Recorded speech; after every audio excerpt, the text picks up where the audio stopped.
ਸਤਿ ਸ਼੍ਰੀ ਅਕਾਲ। ਮੈਂ ਜਤਿੰਦਰ ਸਿੰਘ ਖਾਰਾ, ਤੁਸੀਂ ਦੇਖ ਰਹੇ ਹੋ ਪੰਜਾਬ ਮੇਲ USA TV। ਖਬਰਾਂ ਦੇ ਇਸ ਬੁਲੇਟਿਨ 'ਚ ਤੁਹਾਡਾ ਸਵਾਗਤ ਹੈ। ਨਿਗਾਹ ਮਾਰਦੇ ਹਾਂ ਚੋਣਵੀਆਂ ਖਬਰਾਂ ਤੇ।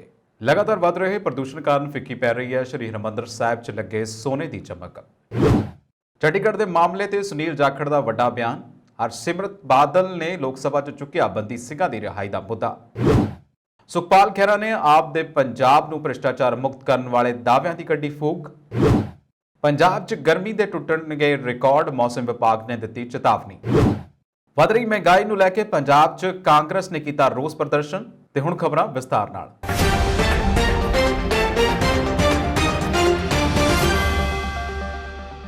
ਅੰਮ੍ਰਿਤਸਰ 'ਚ ਸਿੱਖਾਂ ਦੇ ਧਾਰਮਿਕ ਸਥਾਨ ਸੱਚਖੰਡ ਸ੍ਰੀ ਹਰਿਮੰਦਰ ਸਾਹਿਬ ਵਿਖੇ ਸੋਨੇ ਦੀ ਪਰਤ ਅਤੇ ਸੰਗਮਰਮਰ ਦੀ ਸਤ੍ਹਾ ਪ੍ਰਦੂਸ਼ਣ ਕਾਰਨ ਆਪਣੀ ਚਮਕ ਗੁਆ ਰਹੀ ਹੈ। ਹਰਿਮੰਦਰ ਸਾਹਿਬ ਦੇ ਆਲੇ ਦੁਆਲੇ ਤੇਜ਼ੀ ਦੇ ਨਾਲ ਵੱਧ ਰਹੀ ਆਵਾਜਾਈ, ਹੋਟਲ ਅਤੇ ਉਦਯੋਗਾਂ ਵੱਲੋਂ ਫੈਲਾਏ ਜਾ ਰਹੇ ਪ੍ਰਦੂਸ਼ਣ ਨਾਲ ਸ੍ਰੀ ਦਰਬਾਰ ਸਾਹਿਬ ਦੇ ਗੁੰਬਦ ਅਤੇ ਕੰਧਾਂ ਤੇ ਲਗਾਏ ਸੋਨੇ ਦੀਆਂ ਪਲੇਟਾਂ ਨੂੰ ਨੁਕਸਾਨ ਹੋ ਰਿਹਾ ਹੈ। ਇਸ ਕਾਰਨ ਸ਼੍ਰੋਮਣੀ ਗੁਰਦੁਆਰਾ ਪ੍ਰਬੰਧਕ ਕਮੇਟੀ ਨੂੰ ਵਾਰ-ਵਾਰ ਇਸ ਦੀ ਸਾਫ਼ ਸਫਾਈ ਕਰਵਾਉਣੀ ਪੈ ਰਹੀ ਹੈ। ਅੰਮ੍ਰਿਤਸਰ 'ਚ ਸਿੱਖਾਂ ਦੇ ਧਾਰਮਿਕ ਸਥਾਨ ਸੱਚਖੰਡ ਸ੍ਰੀ ਹਰਿਮੰਦਰ ਸਾਹਿਬ ਦੀ ਉੱਤੇ ਸੋਨੇ ਦੀ ਤੇ ਸੰਗਮਰਮਰ ਦੀ ਪਰਤ ਚੜੀ ਹੋਈ ਹੈ ਔਰ ਇਸ ਦੇ ਆਲੇ ਦੁਆਲੇ ਪ੍ਰਦੂਸ਼ਣ ਵਧਣ ਕਾਰਨ ਇਸ ਨੂੰ ਕਾਫੀ ਹੱਦ ਤੱਕ ਨੁਕਸਾਨ ਹੋ ਰਿਹਾ ਹੈ। ਵਾਤਾਵਰਣ ਦੀ ਹਵਾ ਦੀ ਗੁਣਵੱਤਾ ਦੀ ਨਿਗਰਾਨੀ ਲਈ ਇਸ ਦੇ ਅਹਾਤੇ 'ਚ 2016 ਦੇ ਵਿੱਚ ਇੱਕ ਹਵਾ ਗੁਣਵੱਤਾ ਨਿਗਰਾਨੀ ਸਟੇਸ਼ਨ ਸਥਾਪਿਤ ਕੀਤਾ ਗਿਆ ਸੀ। PPCB ਦੀ ਕਲੀਨ ਏਅਰ ਅੰਮ੍ਰਿਤਸਰ 1919 ਦੀ ਐਕਸ਼ਨ ਪਲਾਨ ਅਨੁਸਾਰ ਸੜਕ ਦੀ ਧੂੜ ਹਵਾ ਦੇ ਪ੍ਰਦੂਸ਼ਣ ਵਿੱਚ 47% ਦੀ ਯੋਗਦਾਨ ਪਾਉਂਦੀ ਹੈ, ਜਦੋਂ ਕਿ ਵਾਹਨਾਂ ਦਾ 7% ਦੀ ਹਿੱਸਾ ਹੁੰਦਾ ਹੈ। ਅੰਤਰਰਾਜੀ ਬੱਸ ਟਰਮੀਨਲ ਸ਼ਹਿਰ ਦੇ ਕੇਂਦਰ ਤੇ ਹਰਿਮੰਦਰ ਸਾਹਿਬ ਦੇ ਨੇੜੇ ਹੈ।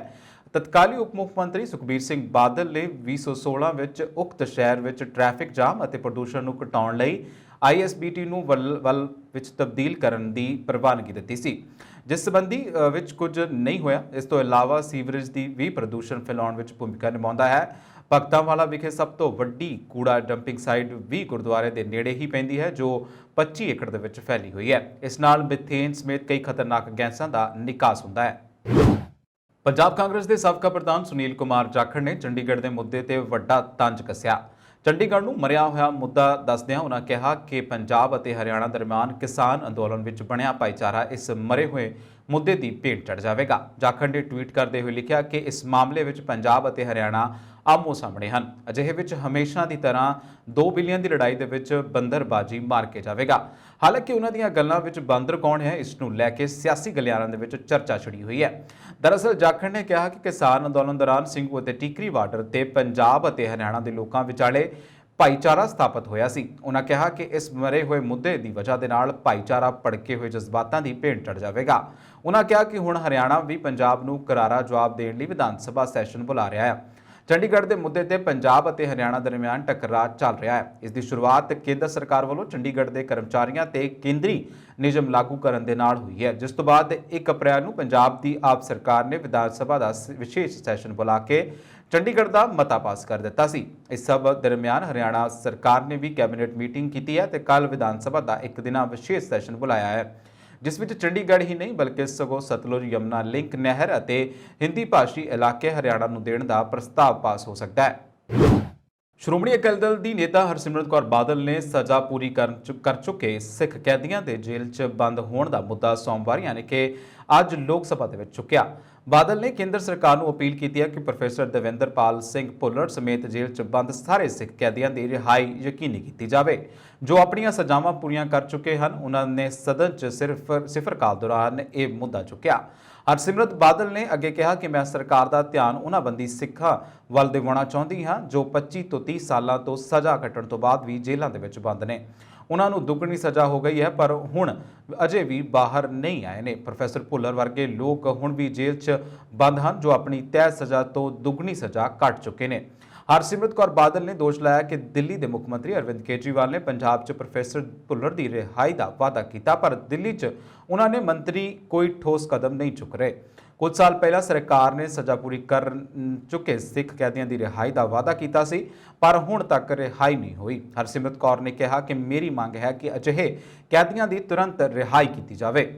मैं सरकार का ध्यान उन बंदी सिखों की तरफ करना चाहती हूं जिन्होंने पिछले 25-30 साल से अपनी सजा पूरे करने के बावजूद अभी तक वो जेलों में कैद है। सन 1984 में जब ये कांग्रेस की सरकार ने हमारे धार्मिक स्थान श्री हरमंदिर साहब को टैंकों तोपों के साथ वहां पे हमला किया था, तो उस समय हमारे कुछ सिख भाई अपने भावनाओं में बह के उन्होंने ऐसे कदम उठा लिए थे जिस करके उन्हें सजा हुई। सब वो उनकी सजा पूरी होके क्या दुगनी सजा हो गई है, लेकिन अब भी उन्हें रिहाई नहीं मिली है। गुरु नानक देव जी के 550 साल के जन्मदिन पे 2019 में इस सरकार ने ऐसे 8 सिखों को रिहाई के लिए स्पेशल रिमिशन के लिए उन्हें कहा था, और एक जिनको फांसी की सजा थी उनको उम्र कैद में बदलने के लिए कहा था। 2019 निकल गया, 2020 निकल गया, 21 निकल गया और 22 का गुरुपुरब आने वाला है। मैं पूछना चाहती हूँ कि प्रोफेसर भुल्लर जैसे जो ना मानसिक मेंटल या फिजिकल हालात में नहीं है कि वो अपनी देखभाल भी कर सकते हैं, लेकिन अब भी उनको जेल में 27 साल तक उनको बंद किया जब उनकी सजा पूरी हो गई है।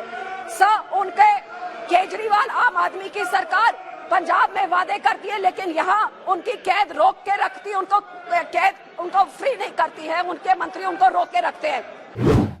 ਪੰਜਾਬ ਵਿੱਚ ਆਮ ਆਦਮੀ ਪਾਰਟੀ ਦੀ ਸਰਕਾਰ ਬਣਦੇ ਹੀ ਮੁੱਖ ਮੰਤਰੀ ਭਗਵੰਤ ਮਾਨ ਵੱਲੋਂ ਭ੍ਰਿਸ਼ਟਾਚਾਰ ਖਿਲਾਫ ਮੁਹਿੰਮ ਵਿੱਢਦਿਆਂ ਇੱਕ ਹੈਲਪਲਾਈਨ ਨੰਬਰ ਜਾਰੀ ਕੀਤਾ ਸੀ। ਇਸ ਪਿੱਛੋਂ ਪਾਰਟੀ ਸੁਪਰੀਮੋ ਅਰਵਿੰਦ ਕੇਜਰੀਵਾਲ ਨੇ ਦਾਅਵਾ ਵੀ ਕਰ ਦਿੱਤਾ ਕਿ ਆਪ ਸਰਕਾਰ ਨੇ 10 ਦਿਨਾਂ ਦੇ ਵਿੱਚ ਭ੍ਰਿਸ਼ਟਾਚਾਰ ਖਤਮ ਕਰ ਦਿੱਤਾ ਹੈ। ਹੁਣ ਕਾਂਗਰਸ ਨੇ ਆਪ ਸਰਕਾਰ ਦੇ ਇਨ੍ਹਾਂ ਦਾਅਵਿਆਂ ਉੱਤੇ ਸਵਾਲ ਚੁੱਕੇ ਨੇ। ਕਾਂਗਰਸੀ ਵਿਧਾਇਕ ਸੁਖਪਾਲ ਖਹਿਰਾ ਨੇ ਇੱਕ ਟਵੀਟ ਵਿੱਚ ਦਾਅਵਾ ਕੀਤਾ ਹੈ ਕਿ ਸਰਕਾਰ ਦੇ ਭ੍ਰਿਸ਼ਟਾਚਾਰ ਵਿਰੋਧੀ ਹੈਲਪਲਾਈਨ ਨੰਬਰ ਉੱਤੇ ਹੁਣ ਤੱਕ 1.50 ਯਾਨੀ ਕਿ 1.5 ਲੱਖ ਸ਼ਿਕਾਇਤਾਂ ਮਿਲੀਆਂ ਨੇ। ਇਹਨਾਂ 'ਚੋਂ ਸਿਰਫ 3 ਤੇ ਹੀ ਕਾਰਵਾਈ ਹੋਈ ਹੈ, ਬਾਕੀਆਂ ਦਾ ਕੀ ਹੋਇਆ?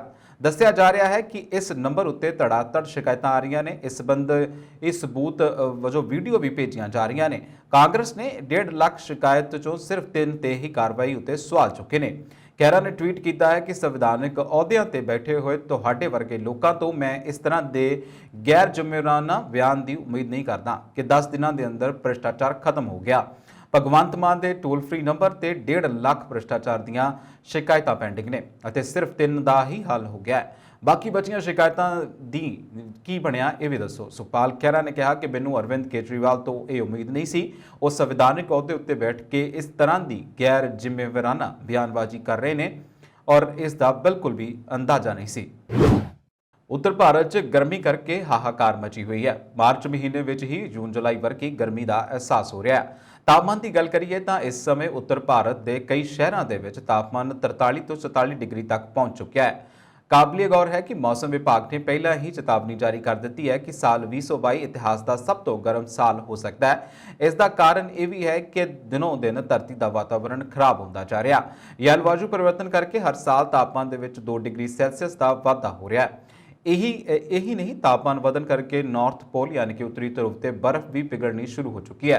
ਇਸ ਕਰਕੇ ਹੁਣ ਧਰਤੀ ਵਾਸੀਆਂ ਨੂੰ ਵੱਧ ਤੋਂ ਵੱਧ ਗਰਮੀ ਸਹਿਣ ਲਈ ਆਪਣੇ ਆਪ ਨੂੰ ਤਿਆਰ ਕਰ ਲੈਣਾ ਚਾਹੀਦਾ ਹੈ। ਪਰ ਇਸ ਦੇ ਨਾਲ ਹੀ ਮੌਸਮ ਮਾਹਰਾਂ ਨੇ ਇਹ ਵੀ ਕਹਿ ਦਿੱਤਾ ਹੈ ਕਿ ਜੇਕਰ ਪੂਰੀ ਦੁਨੀਆ ਮਿਲ ਕੇ ਵਾਤਾਵਰਣ ਦੀ ਰੱਖਿਆ ਕਰੇ, ਭਾਵ ਵੱਧ ਤੋਂ ਵੱਧ ਰੁੱਖ ਲਗਾਏ ਜਾਣ, ਪੈਟਰੋਲ ਡੀਜ਼ਲ ਤੇ ਵਾਹਨਾਂ ਦਾ ਘੱਟ ਤੋਂ ਘੱਟ ਇਸਤੇਮਾਲ ਕੀਤਾ ਜਾਵੇ ਤਾਂ ਵਾਤਾਵਰਣ ਵਿੱਚ ਹੌਲੀ-ਹੌਲੀ ਸੁਧਾਰ ਹੋ ਸਕਦਾ ਹੈ। ਪੰਜਾਬ ਦੀ ਗੱਲ ਕਰੀਏ ਤਾਂ ਜ਼ਿਲ੍ਹਾ ਬਠਿੰਡਾ ਸਭ ਤੋਂ ਗਰਮ ਰਿਹਾ। 4 ਅਪ੍ਰੈਲ ਨੂੰ ਬਠਿੰਡੇ ਦਾ ਤਾਪਮਾਨ 39.7 ਡਿਗਰੀ ਰਿਕਾਰਡ ਕੀਤਾ ਗਿਆ। ਸਭ ਤੋਂ ਘੱਟ ਤਾਪਮਾਨ ਗੁਰਦਾਸਪੁਰ ਵਿੱਚ ਰਿਕਾਰਡ ਕੀਤਾ ਗਿਆ। ਇੱਥੇ ਵੱਧ ਤੋਂ ਵੱਧ ਤਾਪਮਾਨ 33.37 ਡਿਗਰੀ ਰਿਕਾਰਡ ਕੀਤਾ ਗਿਆ। ਜੇ ਆਪਾਂ ਕੱਲ ਦਾ ਤਾਪਮਾਨ ਦੇਖੀਏ ਜੀ 3 ਅਪ੍ਰੈਲ ਦਾ, ਕੱਲ ਵੱਧ ਤੋਂ ਵੱਧ ਤਾਪਮਾਨ ਲੁਧਿਆਣੇ ਵਿੱਚ 38 ਡਿਗਰੀ ਸੈਂਟੀਗ੍ਰੇਡ ਰਿਕਾਰਡ ਕੀਤਾ ਗਿਆ, ਜਿਹੜਾ ਕਿ 1970 ਤੋਂ ਲੈ ਕੇ ਹੁਣ ਤੱਕ ਦਾ ਇਸ ਦਿਨ ਦਾ ਹਾਈਐਸਟ ਟੈਂਪਰੇਚਰ ਸੀਗਾ। ਸੋ ਅਸੀਂ ਕਹਿ ਸਕਦੇ ਹਾਂ ਕਿ ਪਿਛਲੇ 5 ਦਹਾਕਿਆਂ ਦਾ ਜਿਹੜਾ ਰਿਕਾਰਡ ਆ ਉਹ ਕੱਲ ਦਾ ਟੈਂਪਰੇਚਰ ਦਾ ਹਾਈਐਸਟ ਸੀਗਾ। ਇਸੇ ਤਰ੍ਹਾਂ ਜੇ ਅਸੀਂ ਮਾਰਚ ਮਹੀਨੇ ਦਾ ਟੈਂਪਰੇਚਰ ਦੇਖੀਏ ਤਾਂ ਮਾਰਚ ਮਹੀਨੇ ਦਾ ਮਿਨੀਮਮ ਟੈਂਪਰੇਚਰ ਜਿਹੜਾ ਨਾਰਮਲ ਹੈ ਜੀ ਉਹ 12 ਡਿਗਰੀ ਸੈਂਟੀਗ੍ਰੇਡ ਹੈ, ਬਟ ਇਸ ਵਾਰੀ 15.9 ਡਿਗਰੀ ਸੈਂਟੀਗ੍ਰੇਡ ਰਿਹਾ। ਇਸੇ ਤਰ੍ਹਾਂ ਜਿਹੜਾ ਮੈਕਸਿਮਮ ਟੈਂਪਰੇਚਰ ਹੈਗਾ ਮਾਰਚ ਦੇ ਮਹੀਨੇ ਦਾ ਉਹ ਨਾਰਮਲ ਹੈ 26.7 ਡਿਗਰੀ ਸੈਂਟੀਗ੍ਰੇਡ, ਬਟ ਇਸ ਵਾਰੀ 30.8 ਡਿਗਰੀ ਸੈਂਟੀਗ੍ਰੇਡ ਰਿਹਾ। ਸੋ ਅਸੀਂ ਦੇਖ ਸਕਦੇ ਹਾਂ ਕਿ ਦੋਨੋਂ ਹੀ ਮੈਕਸਿਮਮ ਤੇ ਮਿਨੀਮਮ ਟੈਂਪਰੇਚਰ ਨਾਰਮਲ ਨਾਲੋਂ ਲਗਭਗ 4 ਡਿਗਰੀ ਸੈਂਟੀਗ੍ਰੇਡ ਵੱਧ ਰਹੇ।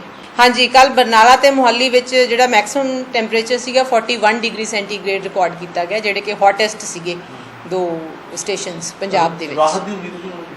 ਆਉਣ ਵਾਲੇ 4 ਤੋਂ 5 ਦਿਨਾਂ ਦੇ ਵਿੱਚ ਕੋਈ WD ਸਿਸਟਮ ਦੀ ਡਿਵੈਲਪਮੈਂਟ ਨਹੀਂ ਹੈਗੀ ਜੀ। ਸੋ ਸਕਾਈ ਕੰਡੀਸ਼ਨਸ ਕਲੀਅਰ ਰਹਿਣਗੀਆਂ, ਮੌਸਮ ਗਰਮ ਤੇ ਖੁਸ਼ਕ ਰਹੇਗਾ।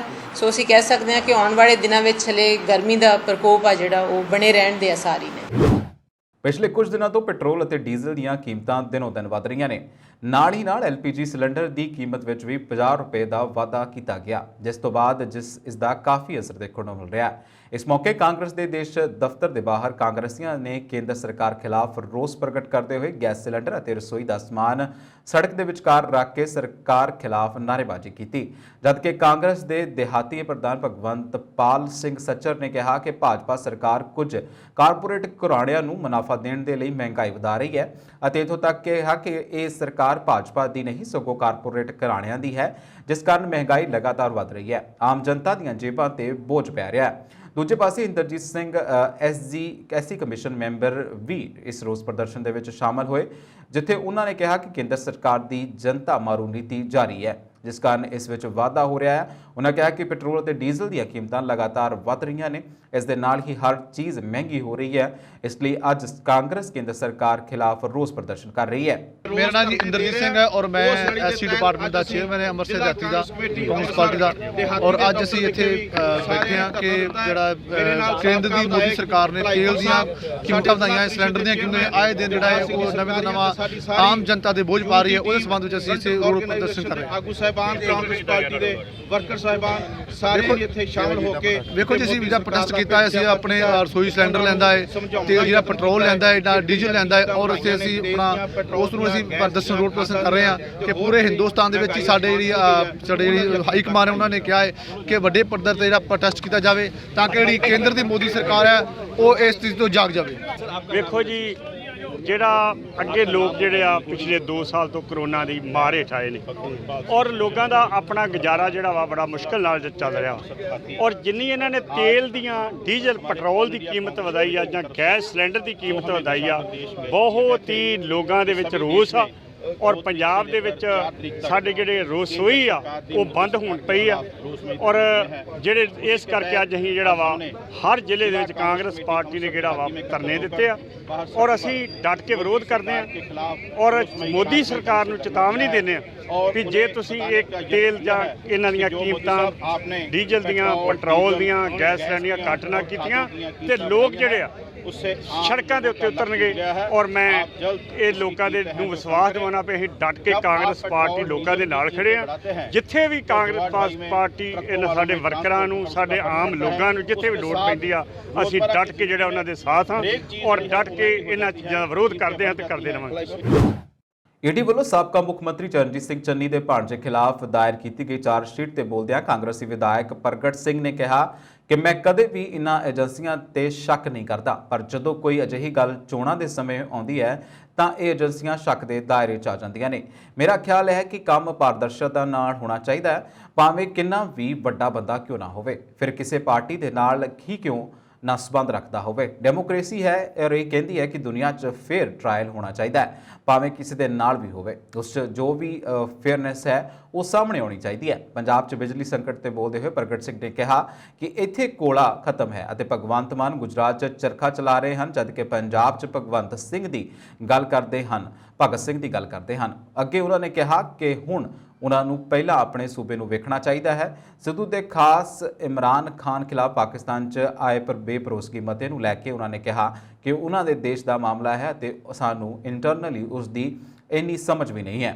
ये देखो, मैं कभी भी इन एजेंसियों के बारे में शक नहीं करता, लेकिन जब जब कोई ऐसी बात इलेक्शन के समय में होती है तो ऐसी एजेंसी जो है वो शक के दायरे में आ जाती है।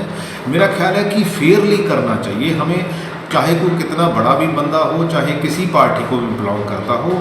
डेमोक्रेसी ये कहती है दुनिया में कि फेयर ट्रायल हो, किसी के साथ भी हो, तो उसमें जो फेयरनेस है वो आनी चाहिए। लेकिन जैसे ही कि चरणजीत सिंह चन्नी का नाम अनाउंस होना था, उसी समय जो भूपिंदर सिंह हानी की गिरफ्तारी की जाती है, उसके एक दोस्त की भी, देखो इसीलिए तो उस टाइम शक हुआ था। तो मेरा ख्याल है कि मैं तो हमेशा ये कहता हूँ कि यार फेयर करो, आप ये मत देखो कि कोई किसी पार्टी को हमने फ़ायदा देना है, किसी सूबे को नुकसान करना है, ऐसा नहीं होना चाहिए। ਪੰਜਾਬ 'ਚ ਸਰਕਾਰੀ ਬੰਗਲਿਆਂ ਵਿੱਚੋਂ ਸਮਾਨ ਗਾਇਬ ਹੋਣ ਦਾ ਮੁੱਦਾ ਭਖਦਾ ਜਾ ਰਿਹਾ ਹੈ। ਮੀਡੀਆ ਦੇ ਵਿੱਚ ਵੀ ਸਰਕਾਰੀ ਰਿਹਾਇਸ਼ਾਂ ਵਿੱਚੋਂ ਸਮਾਨ ਗਾਇਬ ਨੂੰ ਲੈ ਕੇ ਵੱਖ-ਵੱਖ ਤਰ੍ਹਾਂ ਦੀਆਂ ਚਰਚਾਵਾਂ ਹਨ। ਇਹ ਵੀ ਕਿਹਾ ਗਿਆ ਹੈ ਕਿ ਸਰਕਾਰੀ ਰਿਹਾਇਸ਼ਾਂ ਵਿੱਚੋਂ ਕਾਂਗਰਸੀ ਮੰਤਰੀਆਂ ਵੱਲੋਂ ਬਿਨਾਂ ਭੁਗਤਾਨ ਕੀਤਿਆਂ ਹੀ ਇਹ ਲੱਖਾਂ ਰੁਪਏ ਦੀਆਂ ਕੀਮਤਾਂ ਵਸਤਾਂ ਚੁੱਕੀਆਂ ਲਿਜਾਈਆਂ ਗਈਆਂ ਨੇ। ਹਾਲਾਂਕਿ ਇਸ ਮਾਮਲੇ ਵਿੱਚ ਕਾਂਗਰਸ ਦੇ ਸਾਬਕਾ ਖਜ਼ਾਨਾ ਮੰਤਰੀ ਮਨਪ੍ਰੀਤ ਸਿੰਘ ਬਾਦਲ ਨੇ ਨਾ ਆਉਣ ਤੇ ਇਸ ਨੂੰ ਨਿਰਧਾਰਤ ਦੱਸਿਆ ਹੈ ਅਤੇ ਕਿਹਾ ਹੈ ਕਿ ਉਹਨਾਂ ਨੇ ਜੋ ਵੀ ਸਮਾਨ ਲਿਆ ਹੈ ਉਹ 15 ਸਾਲ ਪੁਰਾਣਾ ਹੈ ਤੇ ਇਸ ਦਾ ਭੁਗਤਾਨ ਕਰ ਦਿੱਤਾ ਗਿਆ ਹੈ। ਸਰਕਾਰੀ ਕੋਠੀਆਂ ਦੇ ਵਿੱਚ ਸਮਾਨ ਗਾਇਬ ਹੋਣ ਤੇ ਮਨਪ੍ਰੀਤ ਸਿੰਘ ਬਾਦਲ ਵੱਲੋਂ ਉਹਨਾਂ ਦੇ ਰਿਸ਼ਤੇਦਾਰ ਜੈਜੀਤ ਸਿੰਘ ਜੌਹਲ ਨੇ ਇਸ ਬਾਰੇ ਜਾਣਕਾਰੀ ਦਿੰਦਿਆਂ ਕਿਹਾ ਕਿ ਇਹ ਖਬਰ ਝੂਠੀ ਹੈ। ਉਹਨਾਂ ਵੱਲੋਂ ਚੀਜ਼ਾਂ ਚੁੱਕੀਆਂ ਗਈਆਂ ਹਨ। ਉਹਨਾਂ ਦੱਸਿਆ ਕਿ ਅਸਲ ਵਿੱਚ ਇਹ ਵਸਤੂਆਂ 15 ਸਾਲ ਪੁਰਾਣੀਆਂ ਹਨ ਅਤੇ ਅਸੀਂ ਇਹਨਾਂ ਨੂੰ 2007 ਦੀ ਸਰਕਾਰ ਵੇਲੇ ਇਸ ਘਰ ਵਿੱਚ ਪਿਛਲੇ ਸਮੇਂ ਦੌਰਾਨ ਬਣਾਇਆ ਸੀ। ਉਹਨਾਂ ਕਿਹਾ ਕਿ ਇਹ ਆਈਟਮਾਂ ਨੰਬਰ 9011 ਅਤੇ 23 ਲਈ ਉਹਨਾਂ ਦੇ ਦਫ਼ਤਰ ਵੱਲੋਂ PWD ਵਿਭਾਗ ਵੱਲੋਂ ਦਿੱਤੀ ਗਈ ਸੀ। ਕੀਮਤ ਦੇ ਅਨੁਸਾਰ ਭੁਗਤਾਨ ਕੀਤਾ ਗਿਆ ਸੀ। ਉਹਨਾਂ ਦੱਸਿਆ ਕਿ ਜਿਹੜੀਆਂ ਵਸਤਾਂ ਦੇ ਗੁੰਮ ਹੋਣ ਬਾਰੇ ਕਿਹਾ ਜਾ ਰਿਹਾ ਹੈ ਉਹਨਾਂ ਸਾਰੀਆਂ ਆਈਟਮਾਂ ਦੇ ਭੁਗਤਾਨ ਦੇ ਉਹਨਾਂ ਕੋਲ ਸਬੂਤ ਵੀ ਨੇ। ਦੱਸ ਦਈਏ ਕਿ ਪੰਜਾਬ ਲੋਕ ਨਿਰਮਾਣ ਵਿਭਾਗ ਨੇ 24 ਮਾਰਚ ਨੂੰ ਆਪਣੀ ਇੱਕ ਰਿਪੋਰਟ ਦੇ ਆਧਾਰ ਤੇ ਵਿਧਾਨ ਸਭਾ ਸਕੱਤਰ ਨੂੰ ਪੱਤਰ ਲਿਖ ਕੇ ਇਸ ਦੀ ਸ਼ਿਕਾਇਤ ਕੀਤੀ ਹੈ, ਜਿਸ ਵਿੱਚ ਸਰਕਾਰੀ ਕਮਰਿਆਂ ਵਿੱਚੋਂ ਫਰਨੀਚਰ ਤੋਂ ਇਲਾਵਾ ਬਿਜਲੀ ਦੀਆਂ ਵਸਤੂਆਂ ਨਾ ਹੋਣ ਦੀਆਂ ਸ਼ਿਕਾਇਤਾਂ ਕੀਤੀਆਂ ਗਈਆਂ ਸਨ। ਇਹਨਾਂ ਵਸਤਾਂ ਦੇ ਵਿੱਚ LED, ਡਾਈਨਿੰਗ ਟੇਬਲ, ਫ੍ਰਿਜ, ਕੁਰਸੀਆਂ, ਸੋਫੇ, ਪੱਖੇ ਆਦਿ ਸ਼ਾਮਲ ਨੇ। ਮੇਰਾ ਵੀਡੀਓ ਬਣਾਉਣ ਦਾ ਇਹ ਮਕਸਦ ਸੀ ਕਿ ਅੱਜ ਸਵੇਰ ਦੀ ਬੜੀ ਚਰਚਾ ਚੱਲ ਰਹੀ ਹੈ ਸੋਸ਼ਲ ਮੀਡੀਆ ਦੇ ਉੱਤੇ ਕਿ ਜਿਹੜਾ ਕੁਝ ਲੈਟਰ ਕੋਈ ਸੈਕਟਰੀਏਟ ਤੋਂ ਲੈਟਰ ਨਿਕਲੀ ਸੀ ਕਿ ਮਨਪ੍ਰੀਤ ਸਿੰਘ ਬਾਦਲ ਨੇ ਜਦੋਂ ਆਪਣੀ ਕੋਠੀ ਵਕੇਟ ਕੀਤੀ 47 ਨੰਬਰ 2 ਸੈਕਟਰ ਦੇ ਵਿੱਚ ਉਹ 'ਚ ਕੁਝ ਫਰਨੀਚਰ ਆਈਟਮਸ ਮਿਸਿੰਗ ਹੈ ਤੇ ਉਹਦੀ ਬੜੀ ਸੋਸ਼ਲ ਮੀਡੀਆ ਤੇ ਚਰਚਾ ਚੱਲ ਰਹੀ ਹੈ। ਸਭ ਤੋਂ ਪਹਿਲਾਂ ਮੈਂ ਇਹ ਦੱਸਦਾ ਵੀ ਕੋਈ ਚੀਜ਼ ਮਿਸਿੰਗ ਨਹੀਂ ਹੈਗੀ, ਹਰ ਇੱਕ ਚੀਜ਼ ਅਕਾਊਂਟਡ ਫॉर ਹੈ। ਜਿਹੜੇ ਫਰਨੀਚਰ ਦੀ ਗੱਲ ਕਰ ਰਹੇ ਹਾਂ ਮਨਪ੍ਰੀਤ ਜੀ ਦੇ ਪੇਜ ਤੇ ਜਦੋਂ ਉਹਨਾਂ ਨੇ ਇਹ ਸਫਾਈ ਵੀ ਦਿੱਤੀ ਤੇ ਉਹਨਾਂ ਨੇ ਕਿਹਾ ਕਿ ਉੱਥੇ ਕਈ ਲੋਕਾਂ ਨੇ ਕਮੈਂਟ ਕੀਤਾ ਵੀ ਇਹ ਤਾਂ ਲੀ ਕਾਰਬੂਜ਼ੀਅਰ ਦੇ ਟਾਈਮ ਤੇ ਹੈਰੀਟੇਜ ਫਰਨੀਚਰ ਸੀ, ਇਹ ਤਾਂ ਬੜਾ ਪੁਰਾਣਾ ਫਰਨੀਚਰ ਸੀਗਾ। ਇਹ ਬਿਲਕੁਲ ਵੀ ਪੁਰਾਣਾ ਫਰਨੀਚਰ ਨਹੀਂ ਸੀ। ਇਹ ਜਦੋਂ 2008 ਦੇ ਵਿੱਚ ਅਸੀਂ ਮਨਪ੍ਰੀਤ ਜੀ FM ਬਣੇ ਸੀ, ਪੌਬੀ ਸੇਖੋਂ ਗੈਪ ਫਰਨੀਚਰ ਵਾਲੇ ਸੈਕਟਰ 40 ਚ ਉਹਨਾਂ ਦਾ ਸ਼ੋਰੂਮ ਸੀ, ਉਹਨਾਂ ਤੋਂ ਤਿਆਰ ਕਰਾਇਆ ਸੀ। ਉਹਨਾਂ ਮੁਹਾਲੀ ਸ਼ਿਫਟ ਹੋ ਗਏ। ਉਹਨਾਂ ਦਿਨਾਂ ਦੇ ਵਿੱਚ ਇਹ ਕੋਈ 1.5 ਲੱਖ 1,60,000 ਰੁਪਏ ਦਾ ਇਹ ਤਿਆਰ ਕੀਤਾ ਸੀ ਸਾਰਾ, ਜੋ ਇਹ 4 ਆਈਟਮ ਹੈਗੇ ਆ। ਤੇ 15 ਸਾਲ ਬਾਅਦ ਜਦੋਂ ਅਸੀਂ ਇਹ ਕੋਠੀ ਵਕੇਟ ਕੀਤੀ ਤੇ ਅਕਾਲੀ ਦਲ ਦੇ ਨਵੇਂ ਮਿਨਿਸਟਰ ਉਸ ਕੋਠੀ ਚ ਆਏ, ਉਹਨਾਂ ਨੇ ਇਹ ਯੂਜ਼ ਨਹੀਂ ਕੀਤਾ, ਉਹਨਾਂ ਨੇ PWD ਦੇ ਸਟੋਰ 'ਚ ਸਿੱਟਤਾ ਹੈ। ਜਦੋਂ 2017 ਚ ਦੁਬਾਰਾ ਤੋਂ ਮਨਪ੍ਰੀਤ ਜੀ FM ਬਣੇ, ਇਹ PWD ਦੇ ਸਟੋਰ 'ਚੋਂ ਕਢਾਇਆ ਕਿ ਉਹ ਪੁਰਾਣਾ ਫਰਨੀਚਰ ਕਿੱਥੇ ਗਿਆ। ਤੇ ਜਿਹੜਾ ਸਮਾਨ 10 ਸਾਲ ਕਿਸੇ PWD ਦੇ ਸਟੋਰ 'ਚ ਪਿਆ ਰਵੇ, ਤੁਸੀਂ ਆਪ ਅੰਦਾਜ਼ਾ ਲਗਾ ਸਕਦੇ ਹੋ ਉਹਦੇ ਕੀ ਹਾਲਾਤ ਹੋਣਗੇ। ਉਹਨੂੰ ਠੀਕ ਕਰਾਇਆ, ਪਾਲਿਸ਼ ਕਰਾਇਆ, ਨਵਾਂ ਕੱਪੜਾ ਚੜਾਇਆ, ਦੁਬਾਰਾ ਤੋਂ ਯੂਜ਼ ਕੀਤਾ। ਫਿਰ PWD ਨੇ ਆਪਸ਼ਨ ਦੇ ਦਿੱਤੀ ਵੀ ਜੇ ਤੁਸੀਂ ਰੱਖਣਾ ਚਾਹੁੰਦੇ ਹੋ ਤਾਂ ਤੁਸੀਂ ਇਹਦੀ ਪੇਮੈਂਟ ਕਰ ਦਿਓ। 15 ਸਾਲ ਪੁਰਾਣੇ ਦੀ ਪੇਮੈਂਟ 1,82,000 ਦਿੱਤੀ, ਜਦੋਂ ਕਿ ਉਹਨਾਂ ਦਿਨਾਂ 'ਚ ਅਸੀਂ 1,60,000 ਕੀਤੀ ਸੀ। ਵੈਰੀਫਾਈ ਕਰ ਲਓ ਸਾਰੀ ਗੱਲਾਂ। ਤੇ 24 ਤਰੀਕ ਨੂੰ ਚੈੱਕ ਦਿੱਤਾ। ਇਹ ਨਹੀਂਗਾ ਕਿ ਜੇ ਅੱਜ ਖਬਰ ਹੋਈ ਅਸੀਂ ਕੋਈ ਬੈਕ ਡੇਟ ਤੇ ਚੈੱਕ ਦੇਤਾ। ਇਹ ਇੱਕ ਪ੍ਰੋਸੀਜਰ ਹੈ ਕਿ ਜਦੋਂ ਕੋਈ ਚੀਜ਼ ਨਹੀਂ ਹੁੰਦੀ ਪਹਿਲਾਂ ਉਹਦੇ ਇਹ ਚਿੱਠੀ ਲਿਖਦੇ ਆ ਕਿ ਆਹ 4 ਆਈਟਮ ਮਿਸਿੰਗ ਹੈ। ਕਾਂਗਰਸ ਵੱਲੋਂ ਤੇਲ ਦੀਆਂ ਕੀਮਤਾਂ 'ਚ ਲਗਾਤਾਰ ਹੋ ਰਹੇ ਵਾਧੇ ਅਤੇ ਦਿਨੋਂ ਦਿਨ ਵੱਧ ਰਹੀ ਮਹਿੰਗਾਈ ਦੇ ਵਿਰੋਧ ਵਿੱਚ ਇੱਥੋਂ ਦੇ ਮੁਕਤੇ ਮੀਨਾਰ ਵਿਖੇ ਕੇਂਦਰ ਸਰਕਾਰ ਖਿਲਾਫ ਪ੍ਰਦਰਸ਼ਨ ਕੀਤਾ ਗਿਆ। ਇਸ ਧਰਨੇ ਵਿੱਚ ਪੂਰੇ ਜ਼ਿਲ੍ਹੇ ਦੇ ਆਗੂਆਂ ਤੋਂ ਇਲਾਵਾ ਵਰਕਰ ਵੱਡੀ ਗਿਣਤੀ ਦੇ ਵਿੱਚ ਪਹੁੰਚੇ। ਇਸ ਮੌਕੇ ਪੱਤਰਕਾਰਾਂ ਨਾਲ ਗੱਲਬਾਤ ਕਰਦਿਆਂ ਵਿਧਾਇਕ ਅਮਰਿੰਦਰ ਸਿੰਘ ਰਾਜਾ ਵੜਿੰਗ ਨੇ ਕਿਹਾ ਕਿ ਪੂਰੇ ਦੇਸ਼ ਦੇ ਵਿੱਚ ਮਹਿੰਗਾਈ ਨੂੰ ਲੈ ਕੇ ਧਰਨੇ ਲੱਗ ਰਹੇ ਨੇ। ਉਹਨਾਂ ਕਿਹਾ ਕਿ ਜਿਸ ਤਰ੍ਹਾਂ ਪੈਟਰੋਲ, ਡੀਜ਼ਲ ਅਤੇ LPG ਗੈਸਾਂ ਦੀਆਂ ਕੀਮਤਾਂ ਵਧ ਰਹੀਆਂ ਨੇ, ਇਸ ਖਿਲਾਫ ਕਾਂਗਰਸ ਪਾਰਟੀ ਲੜਾਈ ਲੜ ਰਹੀ ਹੈ। ਇਸ ਦੌਰਾਨ ਵੜਿੰਗ ਨੇ ਆਮ ਆਦਮੀ ਪਾਰਟੀ ਤੇ ਵੀ ਵੱਡਾ ਹਮਲਾ ਬੋਲਿਆ। ਉਹਨਾਂ ਕਿਹਾ ਕਿ ਆਮ ਆਦਮੀ ਪਾਰਟੀ ਦੀ ਸਰਕਾਰ ਆਉਣ ਤੋਂ ਬਾਅਦ ਪੰਜਾਬ ਦੇ ਵਿੱਚ ਸਮਾਰਟ ਮੀਟਰ ਲੱਗ ਰਹੇ ਨੇ। ਇਹੋ ਤਾਂ ਬਦਲਾਅ ਹੈ। ਰਾਜ ਸਭਾ ਮੈਂਬਰ ਅਜਿਹੇ ਲੋਕਾਂ ਨੂੰ ਬਣਾਇਆ ਗਿਆ ਜਿਹੜੇ ਕਰੋੜਪਤੀ ਹਨ। ਜਿਹੜੇ ਲੋਕਾਂ ਨੇ ਪਾਰਟੀ ਨੂੰ ਖੜਾ ਕੀਤਾ ਉਹਨਾਂ ਨੂੰ ਨਹੀਂ, ਪਾਰਟੀ ਨੇ ਪਿੱਛੇ ਧੱਕ ਦਿੱਤਾ ਹੈ। ਆਮ ਔਰਤਾਂ ਨੂੰ 1,000 ਰੁਪਇਆ ਮਹੀਨਾ, ਸਰਪੰਚਾਂ ਨੂੰ 25,000 ਰੁਪਏ ਤਨਖਾਹ ਅਤੇ ਨੌਜਵਾਨਾਂ ਨੂੰ ਨੌਕਰੀਆਂ ਦੇਣ ਦੀ ਗੱਲ ਆਖ ਰਹੀ ਸੀ, ਪਰ ਇਸ ਸਭ ਦਾ ਸੱਚ ਬਹੁਤ ਜਲਦ ਹੀ ਸਾਰਿਆਂ ਦੇ ਸਾਹਮਣੇ ਆ ਜਾਵੇਗਾ। ਦੇਖੋ, ਸੈਂਟਰ ਸਰਕਾਰ ਜਾਂ BJP ਦੀ ਸਰਕਾਰ ਲੈ ਲਈਏ, ਲਗਾਤਾਰ ਪੈਟਰੋਲ ਦੀਆਂ, ਡੀਜ਼ਲ ਦੀਆਂ, ਰਸੋਈ ਗੈਸ ਸਿਲੰਡਰ ਦੀਆਂ ਕੀਮਤਾਂ ਵਧਾਉਂਦੀ ਜਾ ਰਹੀ ਹੈ ਲਗਾਤਾਰ। ਇਹ ਸਾਨੂੰ ਯਾਦ ਹੋਊਗਾ ਕਰੋਨਾ ਦੇ ਵਿੱਚ ਵੀ, ਜਿੱਥੇ ਸਭ ਕੁਝ ਰੋਜ਼ਗਾਰ ਸਾਡਾ ਠੱਪ ਸੀਗਾ, ਗਰੀਬ ਮਜਬੂਰ ਹੋਏ ਪਏ ਸੀ। 2 ਸਾਲ ਸਭ ਕੁਝ ਬੰਦ ਹੋ ਗਿਆ। ਉੱਥੇ ਵੀ ਮੋਦੀ ਸਾਹਿਬ ਨੇ ਦੇਸ਼ ਦਾ ਨਹੀਂ ਸੋਚਿਆ। ਉਦੋਂ ਵੀ ਪੈਟਰੋਲ ਦੀਆਂ ਕੀਮਤਾਂ ਵਧੀਆਂ ਸੀ ਤੇ ਹੁਣ ਵੀ ਦੇਖ ਲਓ ਇਹ ਹੁੰਦਾ ਕੀ ਹੈ ਜੀ। ਅਗਰ ਕੌਮਾਂਤਰੀ ਮੰਡੀ ਦੇ ਵਿੱਚ ਤੇਲ ਦੀਆਂ ਕੀਮਤਾਂ ਵੱਧਦੀਆਂ ਤਾਂ ਵਧਾਉਣੀਆਂ ਹੁੰਦੀਆਂ, ਅਗਰ ਘਟਦੀਆਂ ਤਾਂ ਘਟਾਉਣੀਆਂ ਹੁੰਦੀਆਂ। ਪਰ ਹੁੰਦਾ ਕੀ ਹੈ, ਮੋਦੀ ਸਾਹਿਬ ਨੇ ਕੀ ਕੀਤਾ, ਜਦੋਂ ਕੌਮਾਂਤਰੀ ਮੰਡੀ ਦੇ ਵਿੱਚ ਤੇਲ ਦੀਆਂ ਕੀਮਤਾਂ ਵਧੀਆਂ ਤਾਂ ਇੱਥੇ ਵਧਾਈਆਂ, ਲੋਕਾਂ ਤੇ ਵਾਧੂ ਬੋਝ ਪਾਇਆ, ਤੇ ਜਦੋਂ ਘਟੀਆਂ ਘਟਾਉਣ ਦੀ ਥਾਂ ਤੇ ਲੋਕਾਂ ਤੇ ਐਕਸਟਰਾ ਟੈਕਸ ਲਾ ਕੇ ਉਹਨਾਂ ਤੇ ਬੋਝ ਪਾਇਆ ਤਾਂ ਕਿ ਕੀਮਤਾਂ ਘਟਣ ਨਾ। ਤੇ ਹੁਣ ਵੀ ਲਗਾਤਾਰ 21 ਮਾਰਚ ਤੋਂ ਬਾਅਦ ਲਗਾਤਾਰ 12 ਦਿਨਾਂ ਦੇ ਵਿੱਚ 10 ਵਾਰੀ ਪੈਟਰੋਲ ਦੀਆਂ ਕੀਮਤਾਂ ਵਧੀਆਂ, 80 ਪੈਸੇ ਲਗਾਤਾਰ ਵਧ ਰਹੀਆਂ, 10 ਵਾਰੀ ਵੱਧ ਗਈਆਂ 12 ਦਿਨਾਂ ਦੇ ਵਿੱਚ। ਤੇ ਲੋਕਾਂ ਨੂੰ ਤੁਸੀਂ ਐਦਾਂ ਸੁੱਖ ਦੇ ਰਹੇ ਹੋ। ਔਰ ਸਾਡੇ ਦੇਖੋ ਸਾਡੀ ਜਿਹੜੀ ਪੰਜਾਬ ਸਰਕਾਰ ਹੈ, ਸਾਡੇ ਕੇਜਰੀਵਾਲ ਜੀ ਮੁੱਖ ਮੰਤਰੀ ਸਾਹਿਬ ਹੈ, ਪੰਜਾਬ ਨੂੰ ਲਵਾਰਸ ਛੱਡ ਕੇ ਗੁਜਰਾਤ ਦੇ ਵਿੱਚ ਗਏ ਹੋਏ ਹੈ। ਉਹਨਾਂ ਨੂੰ ਰਾਜਨੀਤੀ ਦੀ ਸੁੱਝ ਰਹੀ ਹੈ। ਸਾਡੇ ਪੰਜਾਬ ਦੇ ਲੋਕ ਤਰਾਹੀ ਕਰ ਰਹੇ ਹੈ, ਮਹਿੰਗਾਈ ਵੱਧ ਰਹੀ ਹੈ। ਬਿਜਲੀ ਦਾ ਵਾਅਦਾ ਕੀਤਾ ਉਹ ਵੀ ਲੋਕਾਂ ਨੂੰ ਦੇਖੋ ਕਿੱਦਾਂ ਇਹਨਾਂ ਨੇ ਠੱਗਿਆ। ਪਹਿਲਾਂ ਕਹਿੰਦੇ ਸੀ ਸਾਡੀ ਸਰਕਾਰ ਲਿਆਓ, ਅਸੀਂ ਪਹਿਲੀ ਗਾਰੰਟੀ ਦਿੰਨੇ ਆ, ਪਹਿਲਾਂ ਹੀ ਆਉਂਦੇ ਸਾਰ ਅਸੀਂ ਬਿਜਲੀ ਮੁਫਤ ਦੇਵਾਂਗੇ, ਅਸੀਂ ਬਿਜਲੀ ਸਸਤੀ ਕਰਾਂਗੇ। ਨਾ ਮੁਫਤ ਕੀਤੀ ਨਾ ਸਸਤੀ ਕੀਤੀ, ਔਰ ਕਹਿੰਦੇ ਕਿ ਅਸੀਂ ਨਹੀਂ ਕਰ ਸਕਦੇ। ਬਲਕਿ ਜਦੋਂ ਕਾਂਗਰਸ ਦੀ ਗਵਰਨਮੈਂਟ ਸੀ ਉਹਨਾਂ ਨੇ ਸਸਤੀ ਕੀਤੀ ਸੀ, ਉਦੋਂ ਵੀ ਜ਼ਿਆਦਾ ਇਹਨਾਂ ਨੇ ਰੇਟ ਵਧਾਤਾ। ਭਾਜਪਾ ਦੇ ਕੌਮੀ ਜਨਰਲ ਸਕੱਤਰ ਤਰੁਣ ਚੁੱਗ ਨੇ ਵਿਅੰਗ ਕੱਸਦਿਆਂ ਕਿਹਾ ਕਿ ਚੋਣ ਪ੍ਰਚਾਰ ਦੌਰਾਨ ਵੱਡੇ ਐਲਾਨਾਂ ਨਾਲ ਪੰਜਾਬੀਆਂ ਨੂੰ ਗੁੰਮਰਾਹ ਕਰਨ ਵਾਲੇ ਮੁੱਖ ਮੰਤਰੀ ਭਗਵੰਤ ਮਾਨ ਕਿਸੇ ਵੀ ਚੋਣ ਐਲਾਨ ਨੂੰ ਲਾਗੂ ਨਹੀਂ ਕਰ ਸਕੇ। ਇਸ ਕਾਰਨ ਉਹ ਆਪਣੇ ਆਕਾ ਨੂੰ ਸੰਤੁਸ਼ਟ ਕਰਨ ਲਈ ਗੁਜਰਾਤ ਦੇ ਵਿੱਚ ਚੋਣ ਪ੍ਰਚਾਰ ਲਈ ਪਹੁੰਚ ਗਏ ਨੇ। ਆਪ ਸਰਕਾਰ ਪੰਜਾਬ 'ਚ ਇੰਨੀ ਪੰਬਲ ਪੂਸੇ ਦੇ ਵਿੱਚ ਪੈ ਗਈ ਹੈ ਕਿ ਇਹ ਸਮਝ ਨਹੀਂ ਆ ਰਿਹਾ ਕਿ ਚੋਣ ਐਲਾਨਾਂ ਨੂੰ ਕਿਵੇਂ ਪੂਰਾ ਕੀਤਾ ਜਾਵੇ। ਚੁੱਗ ਨੇ ਕਿਹਾ ਕਿ ਉਦੋਂ ਭਗਵੰਤ ਮਾਨ ਨੇ ਆਪਣੀ ਸਰਕਾਰ ਦੇ ਚੋਣ ਐਲਾਨਾਂ ਨੂੰ ਪੂਰਾ ਕਰਨ ਲਈ ਪ੍ਰਧਾਨ ਮੰਤਰੀ ਨਰਿੰਦਰ ਮੋਦੀ ਤੋਂ 50,000 ਕਰੋੜ ਦੀਆਂ 4 ਛਿਮਾਹੀ ਕਿਸ਼ਤਾਂ ਮੰਗੀਆਂ ਸਨ। ਚੁੱਗ ਨੇ ਕਿਹਾ ਕਿ ਚੰਡੀਗੜ੍ਹ ਵਰਗੇ ਮੁੱਦੇ ਬਣਾ ਕੇ ਆਪ ਸਰਕਾਰ ਸਿਰਫ ਆਪਣੀ ਸਿਆਸੀ ਰੋਟੀਆਂ ਸੇਕ ਰਹੀ ਹੈ ਅਤੇ ਜਵਾਬਦੇਹੀ ਤੋਂ ਭੱਜਣ ਦੀ ਕੋਸ਼ਿਸ਼ ਕਰ ਰਹੀ ਹੈ। ਹੁਣ ਲੋਕ ਆਪਣੇ ਆਪ ਨੂੰ ਠੱਗਿਆ ਮਹਿਸੂਸ ਕਰ ਰਹੇ ਨੇ। ਚੁੱਗ ਨੇ ਕਿਹਾ ਕਿ ਮੁੱਖ ਮੰਤਰੀ ਨੂੰ ਗੁਜਰਾਤ ਦੇ ਵਿੱਚ ਚੋਣਾਂ ਪ੍ਰਚਾਰ ਕਰਨ ਦੀ ਬਜਾਏ ਪੰਜਾਬ ਦੇ ਸ਼ਾਸਨ ਤੇ ਧਿਆਨ ਕੇਂਦਰਿਤ ਕਰਨਾ ਚਾਹੀਦਾ ਹੈ ਅਤੇ ਲੋਕਾਂ ਨੂੰ ਸਾਬਤ ਕਰਨਾ ਚਾਹੀਦਾ ਹੈ ਕਿ ਉਹ ਕੁਝ ਵੀ ਕਰ ਸਕਦੇ ਨੇ। ਐਸਾ ਕਿ ਜਿਨ੍ਹਾਂ ਮੁੱਦਿਆਂ ਤੇ ਆਮ ਆਦਮੀ ਪਾਰਟੀ ਨੇ ਇਲੈਕਸ਼ਨ ਲੜਿਆ, ਉਹਨਾਂ ਮੁੱਦਿਆਂ ਤੋਂ ਧਿਆਨ ਵਟਾਉਣ ਵਾਸਤੇ ਜਾਣਬੁੱਝ ਕੇ ਇਹੋ ਜਿਹੇ ਮੁੱਦੇ ਚੁੱਕੇ ਜਾ ਰਹੇ ਨੇ ਜਿਹਦੇ ਨਾਲ ਧਿਆਨ ਵੰਡਿਆ ਜਾਏ। ਮੈਂ ਕੇਜਰੀਵਾਲ ਸਾਹਿਬ ਨੂੰ ਕਹਿਣਾ ਚਾਹੁੰਦਾ, ਬਿਜਲੀ ਦਾ ਕਿਉਂ ਨਹੀਂ, ਜਿਹੜਾ ਤੁਸੀਂ ਵਾਅਦਾ ਕੀਤਾ ਸੀ ਬਿਜਲੀ ਦਾ, ਉਹਨੂੰ ਇੰਪਲੀਮੈਂਟ ਕਰੋ। ਭਗਵੰਤ ਮਾਨ ਸਾਹਿਬ ਨੂੰ ਕੋਈ ਇੰਪਲੀਮੈਂਟ ਕਰਨ, ਕਿਉਂ ਧੋਖਾ ਦੇ ਰਹੇ ਹੋ? ਔਰ ਇੱਥੇ ਜਿਹੜਾ ਨਵਾਂ ਬਹਾਨਾ ਲਾਇਆ ਰਹੇ ਮੀਟਰਾਂ ਦਾ ਕੋਈ ਫੈਸਲਾ ਨਵਾਂ ਹੋਇਆ, ਪੂਰੇ ਦੇਸ਼ 'ਚ ਹੋਇਆ, ਦਿੱਲੀ 'ਚ ਵੀ ਮੀਟਰ ਲੱਗੇ। ਮੀਟਰ ਦਾ ਮਤਲਬ ਹੈ ਥੋੜੀ ਤੁਸੀਂ ਫ੍ਰੀ ਨਹੀਂ ਦੇ ਸਕਦੇ। ਔਰ ਜਿੰਨੇ ਲੋਕਾਂ ਨੂੰ ਚਾਹੁੰਦੀ ਹੈ ਕੇਜਰੀਵਾਲ ਸਰਕਾਰ, ਭਗਵੰਤ ਮਾਨ ਸਰਕਾਰ, ਉਹ ਸਾਰੇ ਲੋਕਾਂ ਨੂੰ ਫ੍ਰੀ ਬਿਜਲੀ ਦੇਣ। ਸੈਂਟਰ ਗਵਰਨਮੈਂਟ ਤੇ ਕੋਈ ਰੋੜਾ ਨਹੀਂ ਪਾ ਰਹੀ। ਜਿਹੜਾ ਫ੍ਰੀ ਦਾ ਬਿੱਲ ਹੈ ਉਹ ਸਟੇਟ ਗਵਰਨਮੈਂਟ ਨੇ ਦੇਣਾ, ਜਦ ਕਿ ਹਰ ਮੁੱਦੇ ਤੇ ਝੂਠ ਬੋਲਿਆ ਜਾ ਰਿਹਾ। ਹੁਣ ਜਿਹੜੀ ਗੱਲ ਤੁਸੀਂ ਚੰਡੀਗੜ੍ਹ ਵਾਲੀ ਕੀਤੀ ਹੈ, ਜਿਹੜਾ ਬਿਆਨ, ਜਿਹੜਾ ਪ੍ਰਸਤਾਵ ਇਹਨਾਂ ਨੇ ਪਾਸ ਕੀਤਾ, 7 ਵਾਰੀ ਐਸੇ ਵਿਧਾਨ ਸਭਾ 'ਚ ਪਾਸ ਹੋ ਗਿਆ। ਉਹਨਾਂ ਕੀ ਨਿਕਲਣ ਵਾਲਾ? ਅਸੀਂ ਸਰਕਾਰ ਇਸ ਪਿੱਛੇ ਬਣਾਈ ਹੈ, ਇਹ ਦੱਸਣ ਕਿਸ ਪਿੱਛੇ? ਜਿਹਦੇ ਮੈਨੀਫੈਸਟੋ ਹੈ, ਉਸ ਮੈਨੀਫੈਸਟੋ ਦਾ ਅਰਥ ਕਿਉਂ ਨਹੀਂ ਕੱਢਦੇ? ਉਸ ਮੈਨੀਫੈਸਟੋ ਦੇ ਕੰਮਾਂ ਨੂੰ ਕਿਉਂ ਨਹੀਂ ਪੂਰਾ ਕਰਦੇ? ਕਿਉਂ ਨਾ ਬੀਬੀਆਂ ਦੇ ਘਰ ਪੈਸਾ ਆਉਣਾ ਸ਼ੁਰੂ ਹੋਇਆ? ਅਸੀਂ ਤਾਂ ਵੇਟ ਕਰ ਰਹੇ ਸੀ ਕਿ ਬੀਬੀਆਂ ਦੇ ਘਰ ਪੈਸਾ ਆਊਗਾ। ਅਸੀਂ ਵੇਟ ਕਰ ਰਹੇ ਸੀ ਕਿ ਪੰਜਾਬ ਦੀ ਬਿਜਲੀ ਮਾਫ ਹੋਏਗੀ। ਹੁਣ ਨਵੀਂ ਗੱਲ ਕਰੀ ਦਿੰਦੇ ਕਿ ਘਰ ਘਰ ਰਾਸ਼ਨ ਵੰਡਣ ਜਾਵਾਂਗੇ। ਉਹ ਘਰ ਘਰ ਵੰਡਣ ਜਾਓ, ਜਿਸ ਤਰ੍ਹਾਂ ਮਰਜ਼ੀ ਕਰੋ, ਪਰ ਦੱਸੋ ਨਾਲ ਕਿ ਇਹ ਰਾਸ਼ਨ ਨਰਿੰਦਰ ਮੋਦੀ ਜੀ ਫ੍ਰੀ ਭੇਜ ਰਹੇ, ਇਹ ਤੁਹਾਡਾ ਰਾਸ਼ਨ ਨਹੀਂ ਹੈ। 6 ਮਹੀਨਿਆਂ ਸੇ ਪੰਜਾਬ ਦੇ 1,42,03,070 ਲੋਕਾਂ ਦੇ ਘਰ 'ਚ ਅਨਾਜ ਮੋਦੀ ਸਾਹਿਬ ਨੇ ਪਿਛਲੇ 2 ਸਾਲ ਹੀ ਭੇਜਿਆ, ਹੁਣ ਵੀ ਭੇਜਣਾ 6 ਮਹੀਨਿਆਂ ਸੇ। ਲਖੀਮਪੁਰ ਖੀਰੀ ਮਾਮਲੇ ਵਿੱਚ ਅੱਜ ਦੇਸ਼ ਦੀ ਸਰਵਉੱਚ ਅਦਾਲਤ ਵਿੱਚ ਸੁਣਵਾਈ ਹੋਈ। ਆਸ਼ੀਸ਼ ਮਿਸ਼ਰਾ ਨੂੰ ਜ਼ਮਾਨਤ ਮਿਲੇਗੀ ਜਾਂ ਨਹੀਂ, ਇਸ ਬਾਰੇ ਸੁਪਰੀਮ ਕੋਰਟ ਨੇ ਅੱਜ ਫੈਸਲਾ ਰਾਖਵਾਂ ਰੱਖ ਲਿਆ। ਮ੍ਰਿਤਕ ਕਿਸਾਨਾਂ ਦੇ ਪਰਿਵਾਰਕ ਮੈਂਬਰਾਂ ਨੇ ਅਦਾਲਤ ਨੂੰ ਦੱਸਿਆ ਕਿ ਹਾਈ ਕੋਰਟ ਨੇ ਅਹਿਮ ਸਬੂਤਾਂ ਨੂੰ ਦਰਕਿਨਾਰ ਕਰਦਿਆਂ ਆਸ਼ੀਸ਼ ਮਿਸ਼ਰਾ ਨੂੰ ਜ਼ਮਾਨਤ ਦੇ ਦਿੱਤੀ।